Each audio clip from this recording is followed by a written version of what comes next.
সহসাই দেশে ফিরছেন না তারেক রহমান।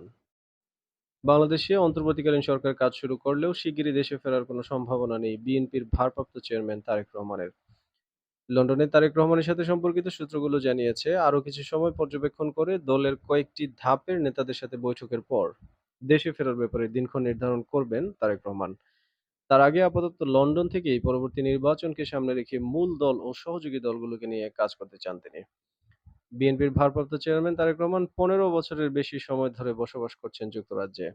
তার দেশে ফেরার অভিবাসন সংক্রান্ত প্রয়োজনীয় সমন্বয় করেছে তার আইনজীবীরা।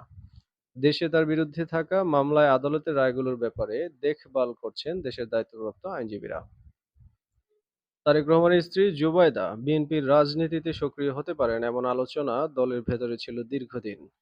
তবে শেখ হাসিনার শেষ আমলে বেগম খালেদা জিয়া কারান্তরীণ হওয়ার পর নিয়মিত তাকে দেখতে লন্ডন থেকে দেশে আসা যাওয়ার মধ্যে ছিলেন মরহুম আরাফাত রহমান কুকুর স্ত্রী শর্মিলা রহমান। শর্মিলা রহমানও কুকুর মৃত্যুর পর মালয়েশিয়া ছেড়ে দীর্ঘদিন ধরে দুই কন্যা জাহিয়া রহমান ও জাফিয়া রহমানকে নিয়ে লন্ডনের কিংস্টনেই একটি বাড়িতে বসবাস করছেন।